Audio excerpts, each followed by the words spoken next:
This narrative begins with a married female who was a teacher in a school when she was teaching in the class and also a wife and mother.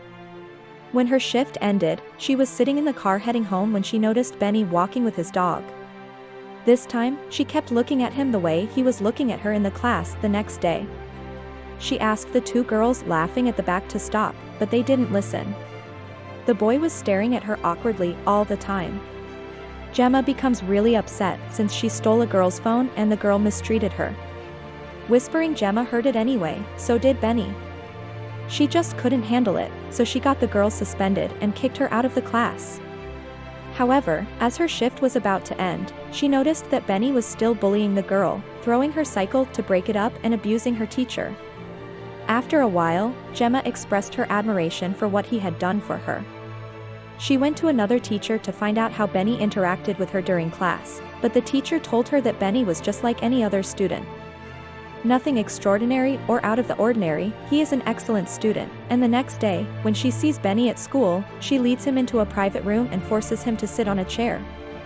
She then begins to discuss Benny's actions toward other students, asking, "Why are you always so rude to other students?" Benny asks her, "What do you want to know, ma'am?" She responds, "Why did you fight with that girl yesterday? What did she do to you?" He responds, "Why do you even care about that girl?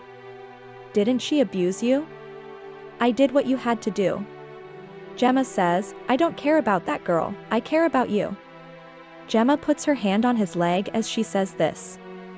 For a brief moment, things felt awkward between them, so Gemma walks out of there and asks Benny to come to your class. At home, she pretends not to care, but she was looking up more information about him because she knew she was falling in love.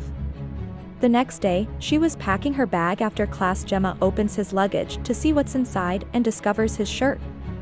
After a few minutes of indulging in his shirt smell, Gemma became aware of a strange noise coming from behind the door. She quickly put his shirt back in the bag and fled, not realizing that someone was watching her.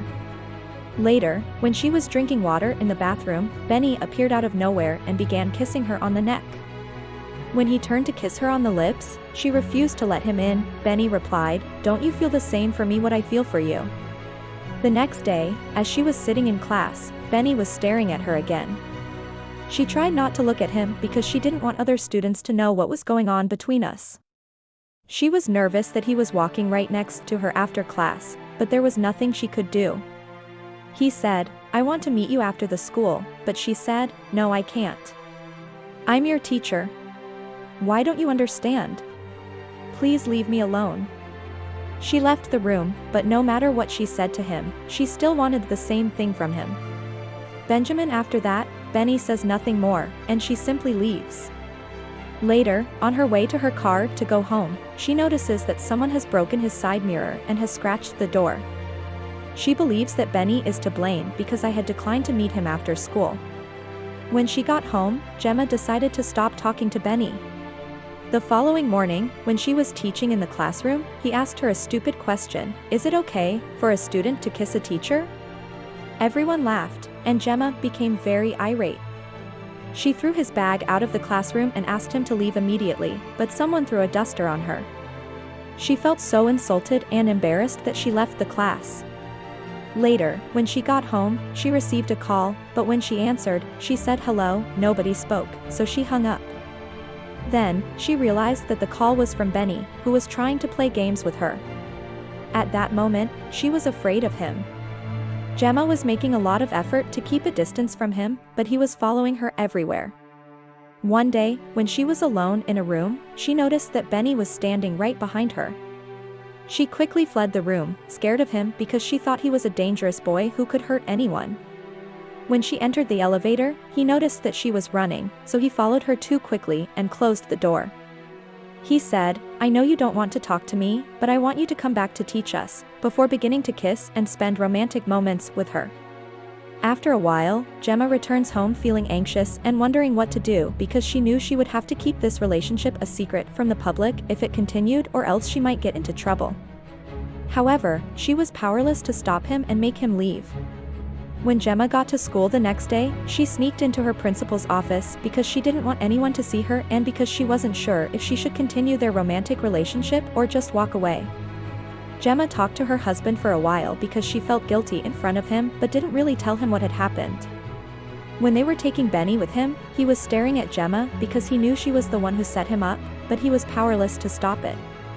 Even if he tried to tell people that Gemma had framed him, they wouldn't believe him.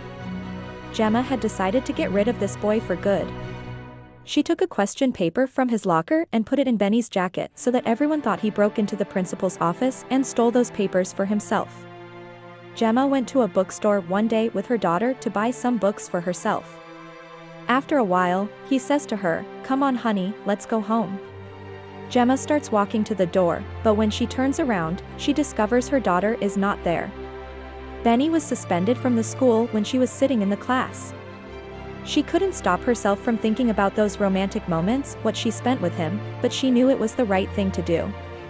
Gemma looks for her daughter everywhere in the store but couldn't find her. She got so scared that she quickly calls the cops. They asks the store staff to show the camera's footage. She couldn't believe Benny was there the whole time, and she didn't even see him in the store. He was the one who went after her daughter before she went missing, but luckily her husband calls her and says her daughter has come home. "Where are you?" She started crying and also felt relief after hearing her husband that Benny didn't kidnap her daughter, he just took her home to make me suffer. When she gets home she sees her daughter is fine. She was getting worried for her daughter for no reason. Gemma couldn't sleep whole night because she was not be able to stop herself from thinking about Benny. She knew she have to get rid of him. If she has to keep her family safe, if Benny can take her daughter once behind her back, then he can do it again. That's why she goes to his home next morning and waits for him to come out. She sees he is going somewhere on a bike. She follows him. She kept driving for a really long time right behind him. Even then, Benny was unaware that she was pursuing him. When she had the chance, she approached him cautiously and struck him so forcefully with her automobile that he fell onto the road. She then pulled over her vehicle and went to murder him.